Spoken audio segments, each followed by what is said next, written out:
اعوذ باللہ من الشیطان الرجیم بسم اللہ الرحمن الرحیم رب اشرح لی صدری ویسر لی امری واحلل عقدۃ من لسانی یفقہوا قولی واجعل لی وزیرا من اہلی آمین یا رب العالمین۔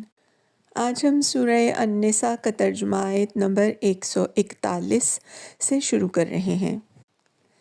یہ منافق تمہارے معاملے میں انتظار کر رہے ہیں، اگر اللہ کی طرف سے فتح تمہاری ہوئی تو آ کر کہیں گے کہ کیا ہم تمہارے ساتھ نہ تھے؟ اگر کافروں کا پلہ بھاری رہا تو ان سے کہیں گے کہ کیا ہم تمہارے خلاف لڑنے پر قادر نہ تھے اور پھر بھی ہم نے تم کو مسلمانوں سے بچایا۔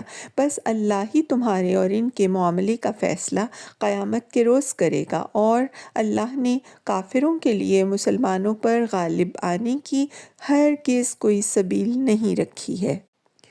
یہ منافق اللہ کے ساتھ دھوکے بازی کر رہے ہیں، حالانکہ در حقیقت اللہ ہی نے انہیں دھوکے میں ڈال رکھا ہے۔ جب نماز کے لیے اٹھتے ہیں تو کسمساتے ہوئے محض لوگوں کو دکھانے کی خاطر اٹھتے ہیں اور خدا کو کم ہی یاد کرتے ہیں۔ کفر و ایمان کے درمیان ڈاواڈول ہیں، نہ پورے اس طرف ہیں نہ پورے اس طرف۔ جسے اللہ نے بھٹکا دیا ہو اس کے لیے تم کوئی راستہ نہیں پا سکتے۔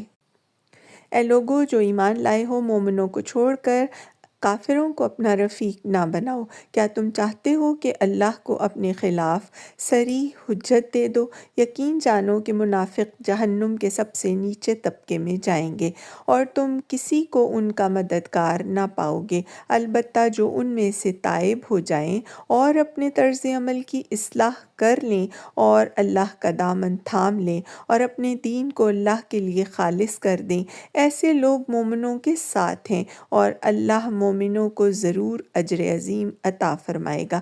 آخر اللہ کو کیا پڑی ہے کہ تمہیں خواہ مخواہ سزا دے؟ اگر تم شکر گزار بندے بنے رہو اور ایمان کی روش پر چلو، اللہ بڑا قدردان ہے اور سب کے حال سے واقف ہے۔ اللہ اس کو پسند نہیں کرتا کہ آدمی بدگوئی پر زبان کھولے، الا یہ کہ کسی پر ظلم کیا گیا ہو، اور اللہ سب کچھ سننے اور جاننے والا ہے۔ مظلوم ہونے کی صورت میں اگرچہ تم کو بدگوئی کا حق ہے، لیکن اگر تم ظاہر و باطن میں بھلائی ہی کیے جاؤ یا کم از کم برائی سے درگزر کرو تو اللہ کی صفت بھی یہی ہے کہ وہ بڑا معاف کرنے والا ہے، حالانکہ سزا دینے پر پوری قدرت رکھتا ہے۔ صدق اللہ العظیم۔ وآخر دعوانا ان الحمد للہ رب العالمین، وسلام علی المرسلین۔